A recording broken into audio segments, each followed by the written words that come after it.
Hi everyone, మీలో ఎంతమందికి చీకటి అంటే భయం? చాలా శాతం చీకటి అంటే భయం అనే అంటారు కదా.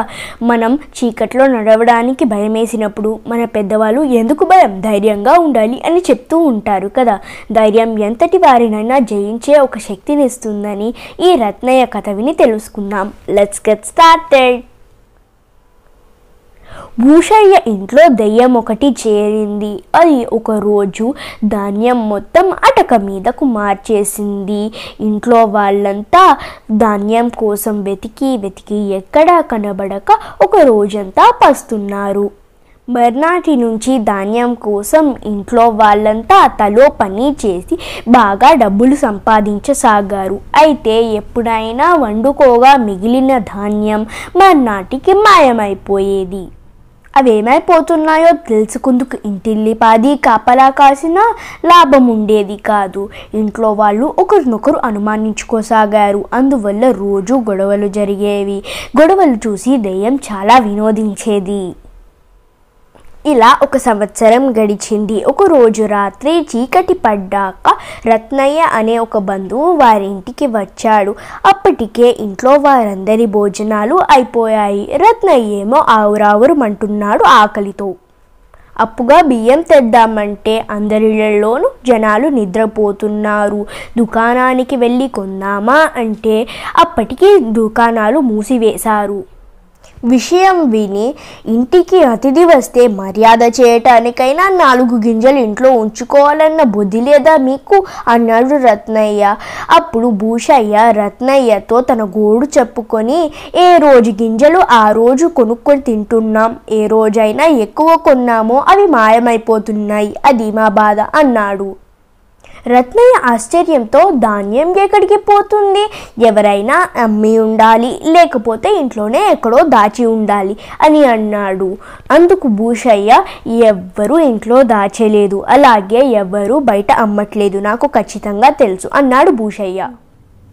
ఇంట్లో దాచే వాళ్ళైతే ఏమైనా కనబడేలా దాస్తారేమిటి? ఏ అటక మీదో దాస్తారు అన్నాడు రత్నయ్య. అందుకు భూషయ్య, ఇంట్లో పెద్ద అటకే ఉంది, కానీ మొదటిసారి ఏకంగా 2 బస్తాలు మాయమైపోయాయి. అవి అటక మీదకు చేర్చాలంటే 1-2 మనుషుల వల్ల సాధ్యమయ్యే పని కాదు, ఇంటిల్లిపాది కష్టపడాలి అన్నాడు. అయితే అటక మీద చూడలేదన్నమాట. పదండి, నేను చూస్తాను అటక మీద అన్నాడు రత్నయ్య. వద్దు, అక్కడొక దెయ్యం ఉంది.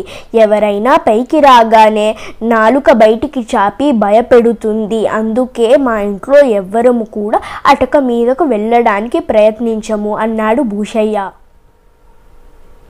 జీవితంలో నేనెప్పుడూ దెయ్యాన్ని చూడలేదు. ఒక్కసారి దెయ్యాన్ని చూసి పలకరించి వచ్చేస్తాను, నిచ్చెన వేయండి అటక్కి అన్నాడు రత్నయ్య. అతని మాట కాదనలేక నిచ్చెన వేయించాడు భూషయ్య. రత్నయ్య ఒక దీపం తీసుకొని నిచ్చెన ఎక్కాడు. అటక మీదకు రాగానే దెయ్యం పెద్దగా నాలుక చాపి అతన్ని భయపెట్టబోయింది. కానీ రత్నయ్య దెయ్యం వైపు చూడలేదు. తడుముకుంటూ ముందుకు వెళ్తే ఒక బస్తా తగిలింది. ఈలోగా దెయ్యం రత్నయ్య ముందు చాలా వికార చేష్టలు చేసింది. కానీ రత్నయ్య ఆ వికార చేష్టలన్నీ పట్టించుకోకుండా, ఏమర్రా, ఒక దబ్బరం ఉంటే ఇయ్యండి, బస్తాలు కనిపిస్తున్నాయి, పొడిచి చూస్తాను అని అన్నాడు.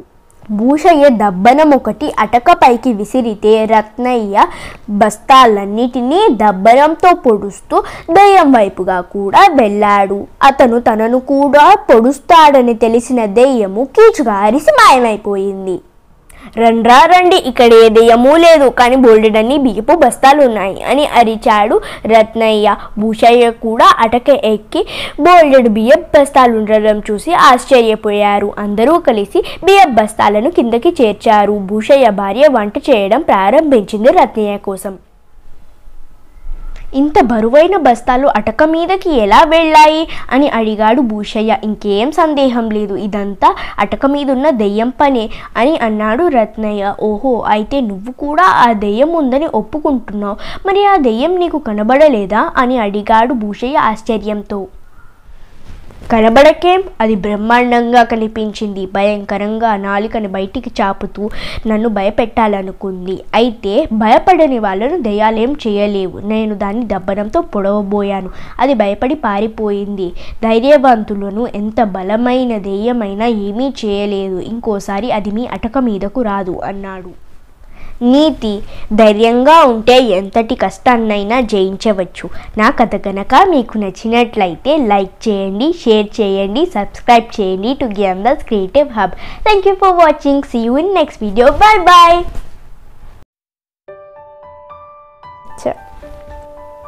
ఎడిటింగ్లో తీసే